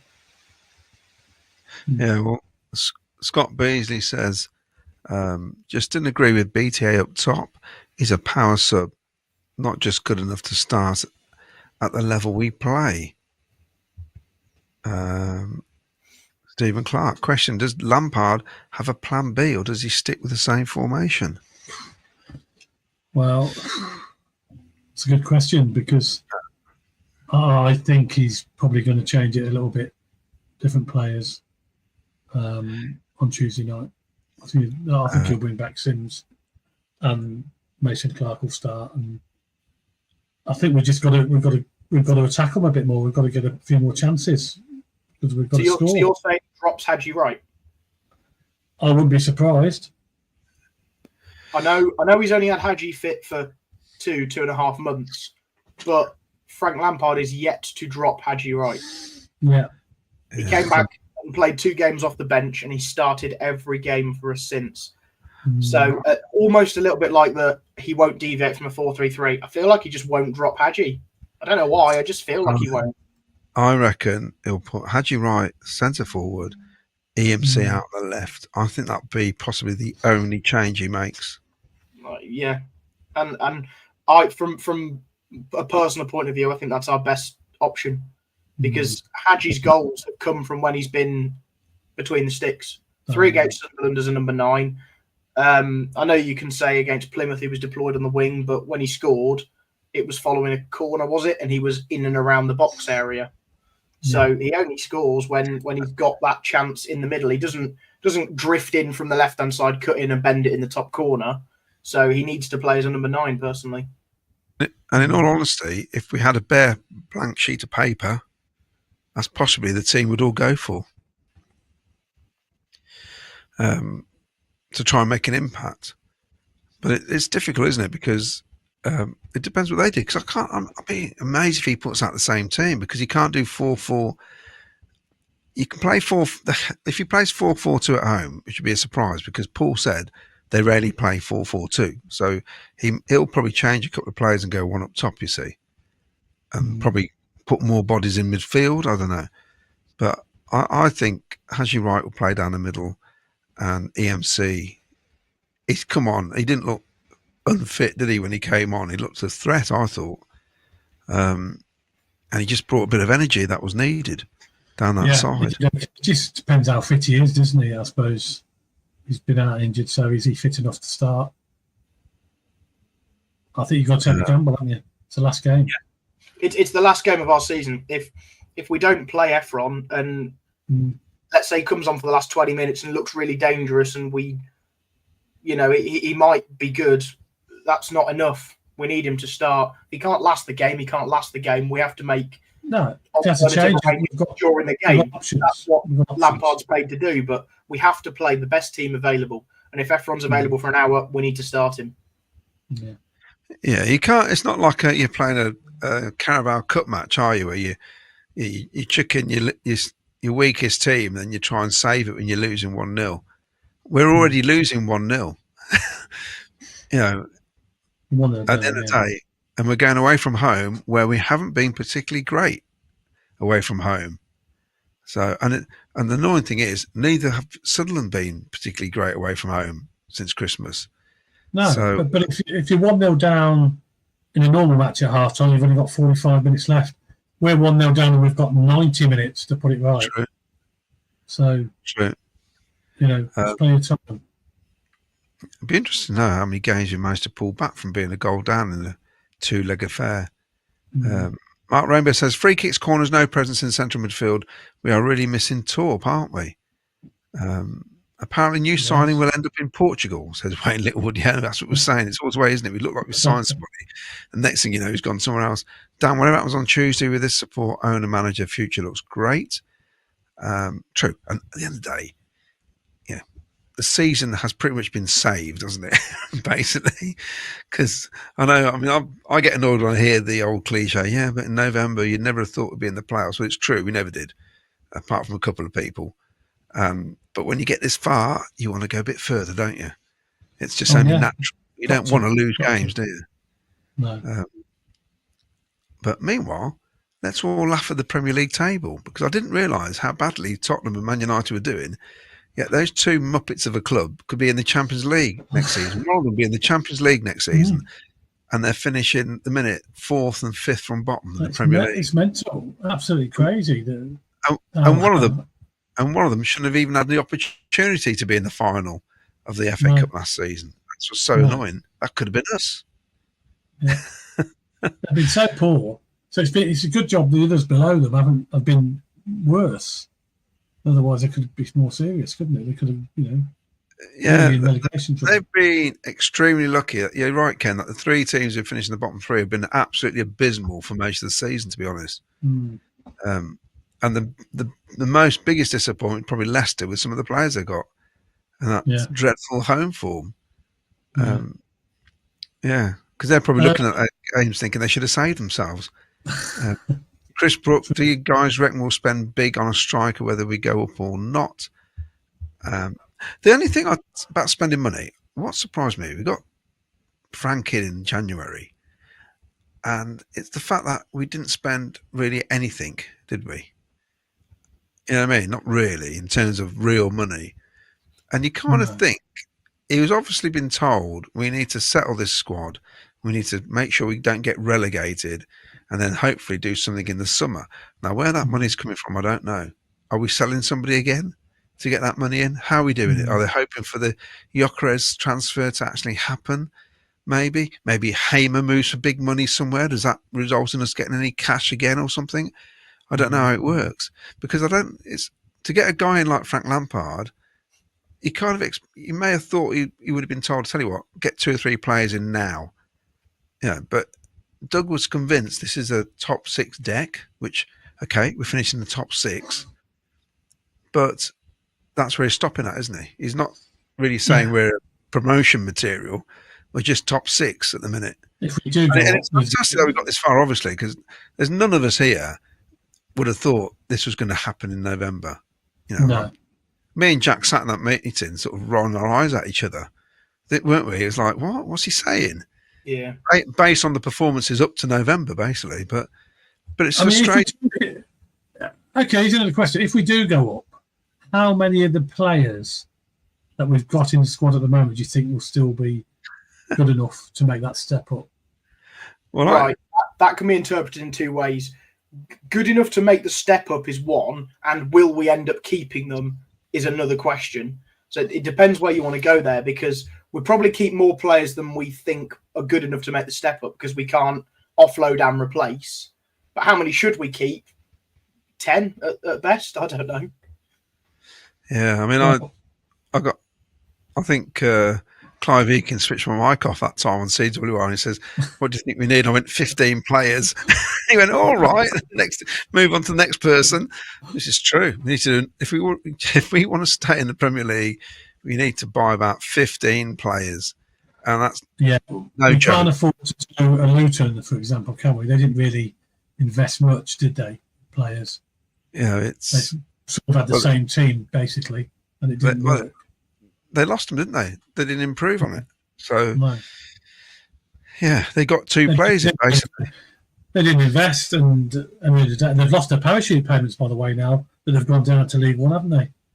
Whereas so that cost them £40 million. So they don't get any parachute payments in League One. It's expensive. I got a message from Danny Zuko. You're the one that I want. Can't understand why they don't hit the byline more instead. Jack's thinking, why has he said that? Grease, Jack. I know the reference. Come on. I don't live under a rock. I might be 25, but I'm not an idiot. One of the few times you did score, and we have scored more goals from crosses than anyone, which is true, but we just didn't get the crosses in, did we? Well, they obviously know that, Sunderland. That's why they just kept everything out, didn't they?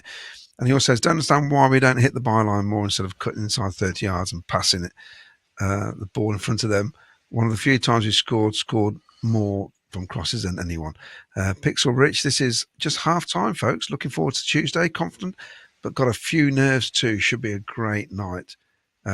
Craig Robinson, I was nodding off after 35 minutes in the first half in the last game.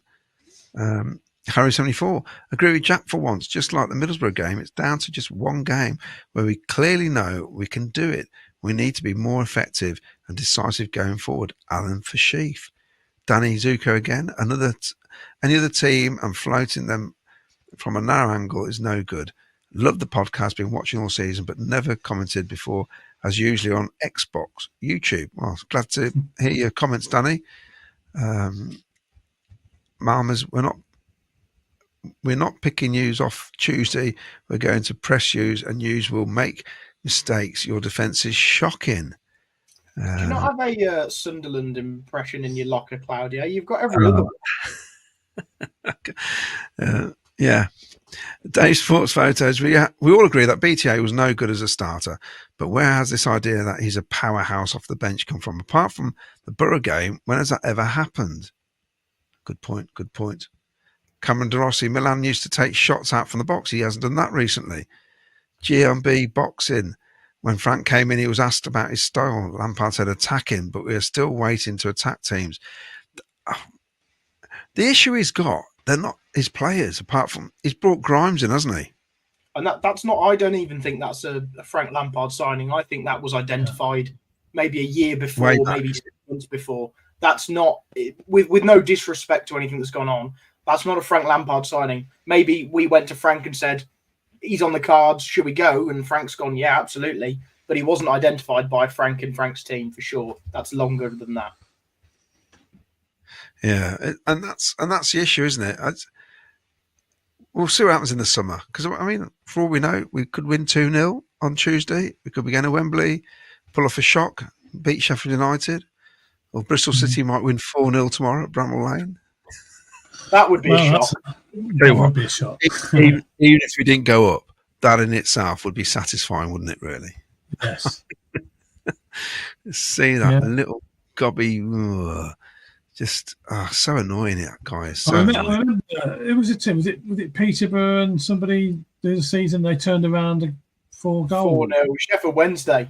It was 4-0 away at Peterborough, and then was it 6-1 at home or 5-1 and pens? So ridiculous. It was outrageous. Yeah, so it can be done. Right. So let me just show you a couple of things before we go. Coach parking, coach travel for, if you haven't booked your coach for Sunderland on Tuesday night, get on to ccfctravel.co.uk. They may have a few seats left. Ideal way to travel up there. It's a long way. I mean, I'm stopping over myself, but if you're looking for travel, go to ccfctravel.co.uk. They may have some seats left for you.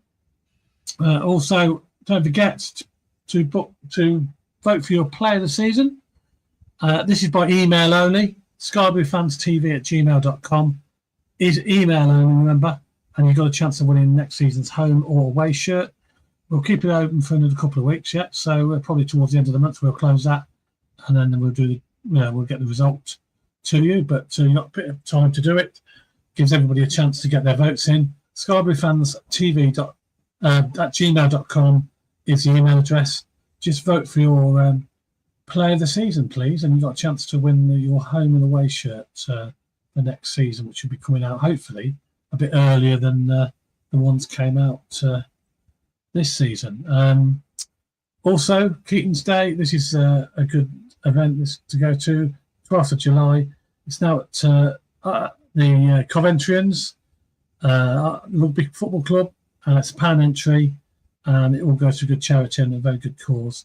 And it was a very sad event, as we all know, what happened to Keaton. So if you can get down there and support that event and support the family, that would be fantastic.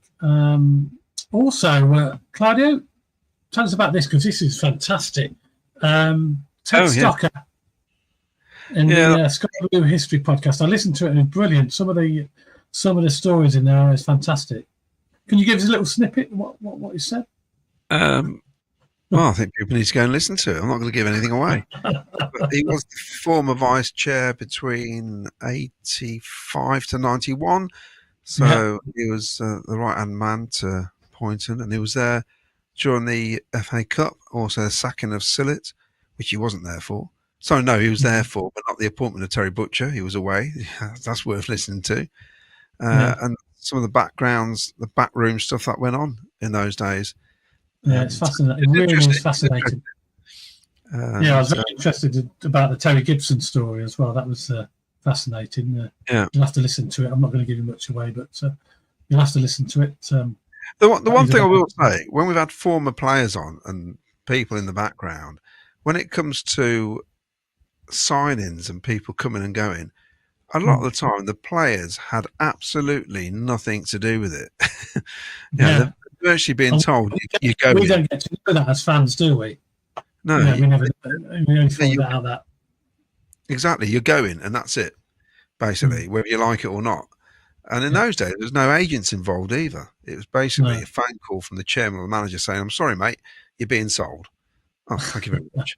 I don't want to go. it's too late. We've got the money. And Yeah. it's not our club. There's other stories I've heard about other managers that just basically told, if you don't leave, you'll never play for this club again anyway. So we're not being picked. So, yeah, nightmare, really. Yeah, give it a listen. Yeah, give it a listen. It's good. It's a fantastic listen. This is just a few photos from Friday. Miles and friend of his down at Dillon's, that was, I think, with the sky blue wig.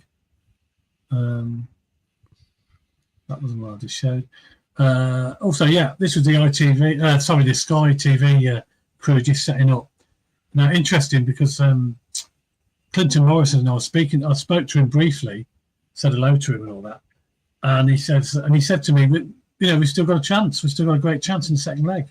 It's only half time, and he was really confident that Coventry can turn it around. He says, so it's only half time, and but Kevin Phillips, who was also on the panel there, he seems to think that Sunderland have sort of got it in the bag now, I think, but he has to say that being an ex-Sunderland player. But Clinton was very much Coventry. He thought, we've got the players to turn it around. So, this shows you it can happen, and we've all got faith that it will happen.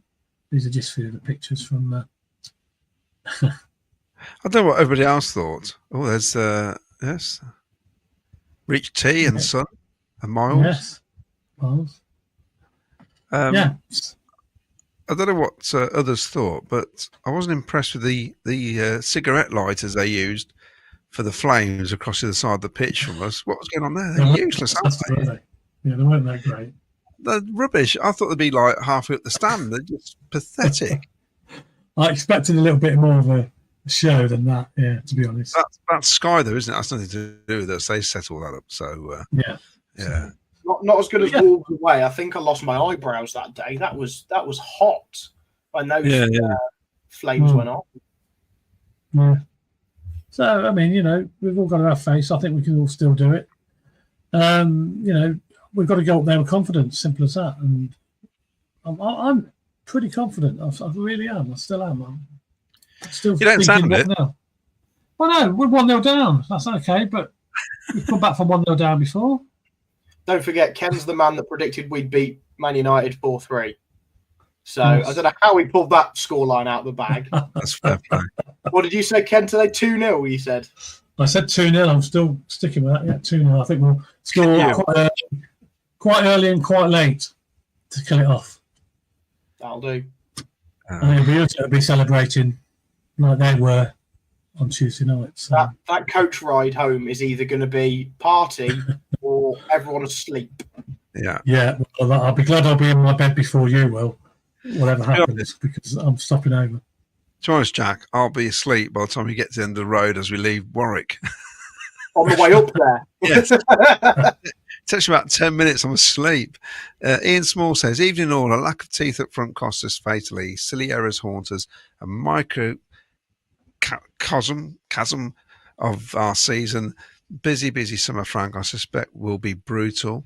A skull on a stick. William, yes, briefly think the score will be 1 or 2. Ray Carolon, I just hope we're still in the game with 20 minutes left and Frank's got a plan B. David M, yes, Sims played for Sunderland and they weren't too sorry to see him leave. Mad Frankie, Claudio shook my hand and a few of the boys with me. Yeah, I met Mad Frankie outside the ground a couple of weeks ago. He was nice guy. He says I held the shake a bit longer, but Claudio was safe. Christian Wheatley thinks it's going to be a tight game. Mark Rainbow, that just jumped then. Why does it do that all the time when you're about to read something? Where are we? I've lost you, Mark. What was Mark talking about when he said be in your seats 7:45 on Friday? We don't know because he was told we need to be sat down for 7:45. So I don't know what it was all about. And we were all there. I was there earlier than that, in fact. I don't know what happened.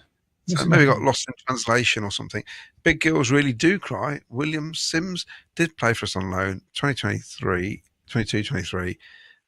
Scored 7 in 17. He was recalled to his parent club in December by Frank Lampard, who then played him once, I think, and the rest of the time was on the bench.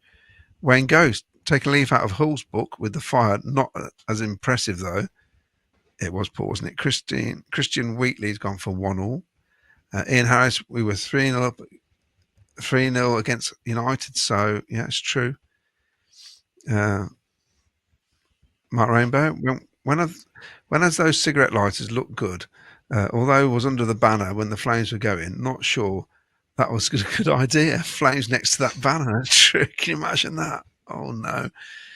Lee Dan, when Sunderland scored the winner, they let off a sky blue flare, but they'd been drinking. They were singing Sunderland's the greatest the world has ever seen. I don't think it was their flare. I think it went in there. Is what I'm predicting. Yeah, I think so. Yeah, although a couple of our guys, you see that guy got hit with a coin with his head cut open. Yes, yeah. Well, that's not clever, is it? No. Andy Quinn, were you overconfident for the first leg? It's got Sunderland 1, Cov 1 written all over it. If Kenny's right with his predictions, I'll hunt him down, find him, and give him a big kiss. Who's that? That's Craig Robinson. He'd love a big kiss, Craig. Whether we win, lose, or draw, just give him a kiss. Chris Brook, see you Tuesday, gents. Good show as always. Sunderland again. Hello, hello, hello. How long does it take to get up there again? Remind me. It's about 4 hours, given the fact that we've got a services stop booked for about 10 minutes and a pub in Durham. So yeah. It's going to be a lovely day. Well. Yeah. We've got one booked. Pre-orders in. Yeah, I got my order in. Yes.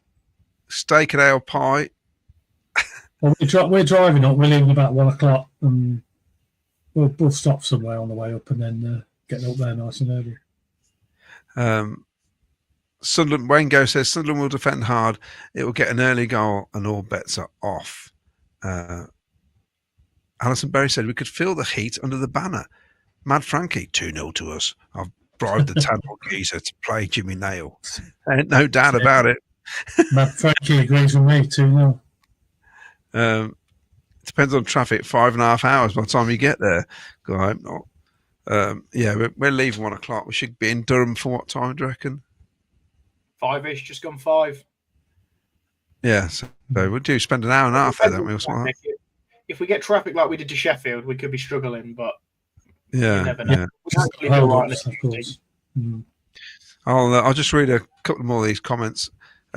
Big girls really do cry. Mackham here. Despite being a goal ahead, I'm not confident with some of the players you have. I think we'll set up as we did at CBS. I'm going for 1-1 and we'll take it on aggregate. Lee Dan says crocodile shoes.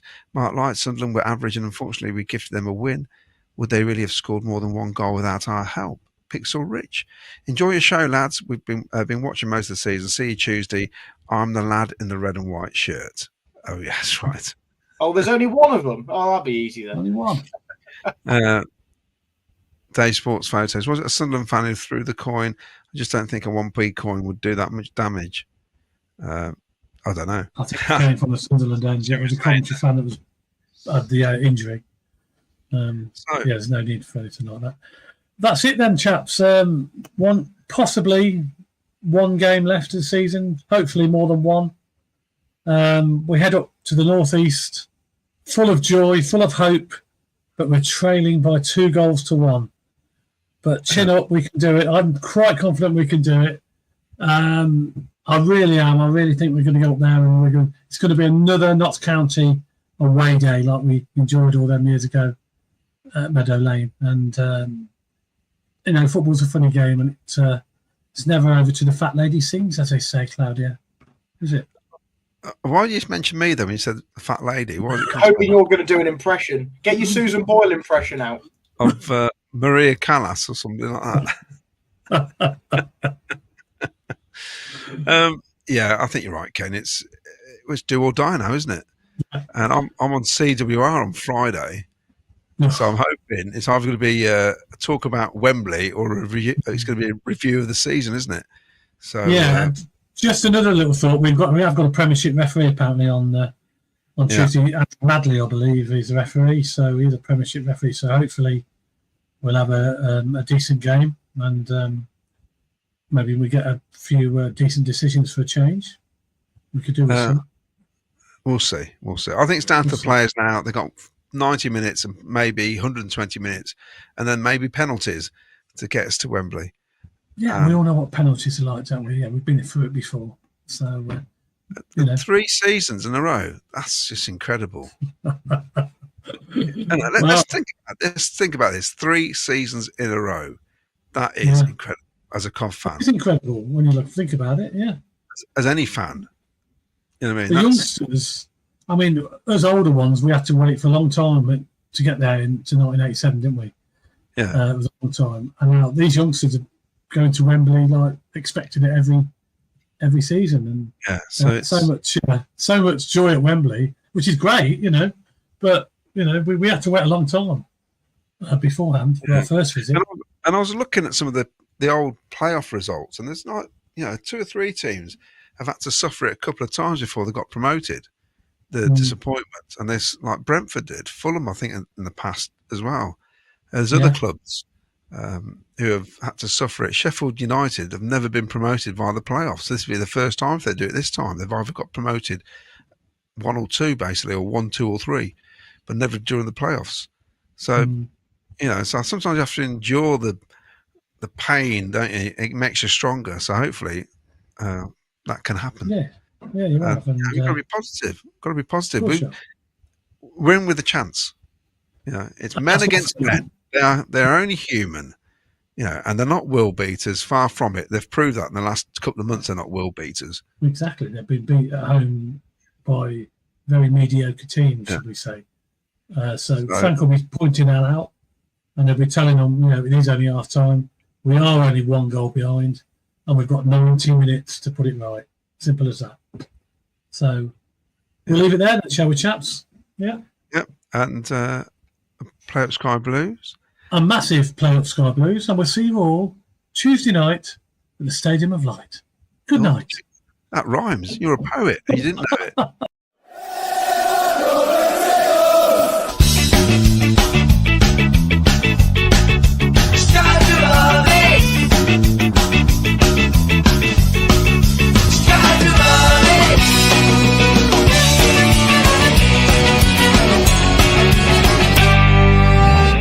Sky Blue Fans TV, for the fans, by the fans.